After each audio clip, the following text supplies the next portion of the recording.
ಶಿವರಾತ್ರಿ ಎಂದ ಕೂಡಲೇ ಉಪವಾಸ, ಹಣ್ಣು ಹಂಪಲು ಸೇವನೆ ಮಾಡುವುದು ವಾಡಿಕೆ. ಆದರೆ ರಾಮನಗರದಲ್ಲಿ ಮಂಗಾಡಹಳ್ಳಿಯ ಚನ್ನಪ್ಪಾಜಿ ಸ್ವಾಮಿಗೆ ಬಾಡೂಟ ಮಾಡಿ ಶಿವರಾತ್ರಿಯಂದು ವಿಶೇಷ ಪೂಜೆ ಮಾಡಲಾಗುತ್ತದೆ. ನೂರಾರು ಕೆಜಿ ಕೋಳಿ, ಕುರಿ ಮಾಂಸ ಬಳಸಿ ಅಡುಗೆ ಮಾಡಿ ಸಾವಿರಾರು ಜನಕ್ಕೆ ಪ್ರಸಾದವೆಂದು ಹಂಚುತ್ತಾರೆ. ಪ್ರತಿ ವರ್ಷ ಈ ಪೂಜೆ ಮಾಡುತ್ತಾ ಬಂದಿದ್ದಾರೆ.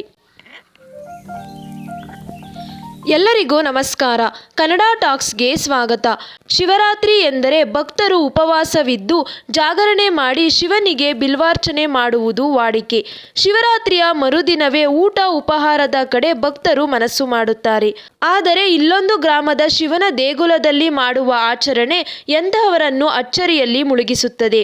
ಚನ್ನಪಟ್ಟಣದ ಮಂಗಾಡಹಳ್ಳಿಯ ಚನ್ನಪ್ಪಾಜಿ ಸ್ವಾಮಿ ಮಠದ ಮಂಟೇಸ್ವಾಮಿಗೆ ಶಿವರಾತ್ರಿ ದಿನ ನಾನಾ ವಿಧದ ಬಾಡೂಟ ಸಿದ್ಧಪಡಿಸಿ ನೈವೇದ್ಯ ಮಾಡುವುದರ ಜೊತೆಗೆ ಭಕ್ತರೆಲ್ಲರೂ ಪ್ರಸಾದ ರೂಪದಲ್ಲಿ ಬಾಡೂಟ ಸವಿಯುತ್ತಾರೆ.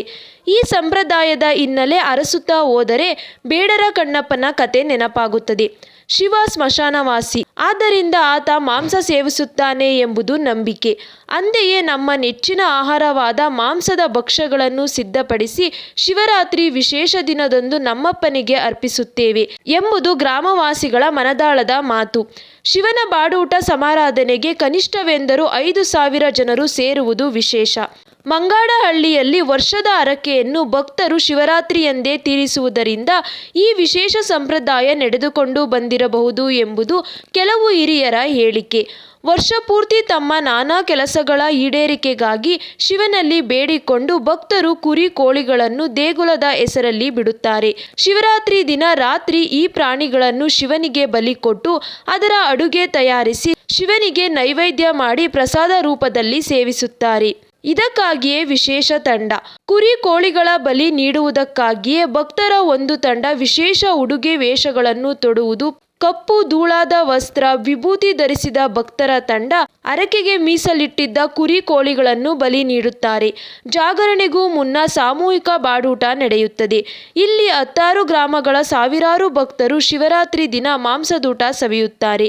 ನಂತರ ಹೊರ ಊರುಗಳಿಂದ ಬರುವ ಭಕ್ತರಿಗೆ ಊಟ ಬಡಿಸುವುದು ಇಲ್ಲಿಯ ಮಠದ ಪದ್ಧತಿ. ಹಾಗಾದರೆ ಏನೆಲ್ಲ ಅಡುಗೆ ಮಾಡುತ್ತಾರೆ?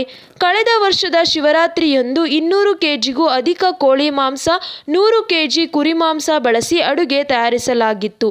ಅನ್ನ, ಕೋಳಿ ಸಾರು, ಕುರಿ ಮಟನ್ ಸಾರು, ಕೋಳಿ ಫ್ರೈ ಮಾಡಲಾಗಿತ್ತು. ಈ ವರ್ಷವೂ ಸಹ ಇದೇ ಮಾದರಿಯ ಖಾದ್ಯಗಳು ಸಿದ್ಧಗೊಳ್ಳಲಿವೆ. ಈ ರೀತಿಯ ಸಂಪ್ರದಾಯವು ನೂರಾರು ವರ್ಷಗಳಿಂದ ಬಂದಿದೆ. ನಾವು ಶಿವನು ಸ್ಮಶಾನವಾಸಿ, ಮಾಂಸ ಸೇವಿಸುತ್ತಾನೆ ಎಂದು ನಂಬಿದ್ದೇವೆ. ಅದೇ ರೀತಿಯಲ್ಲಿ ಪ್ರತಿ ವರ್ಷವೂ ಶಿವರಾತ್ರಿ ದಿನ ಮಾಂಸದ ಅಡುಗೆ ಮಾಡಿ ಶಿವನಿಗೆ ಅರ್ಪಿಸುತ್ತೇವೆ. ಇದರಿಂದ ನಮಗೆ ಒಳ್ಳೆಯದಾಗಿದೆ ಎನ್ನುವುದು ಸ್ಥಳೀಯ ಭಕ್ತರ ನಂಬಿಕೆ.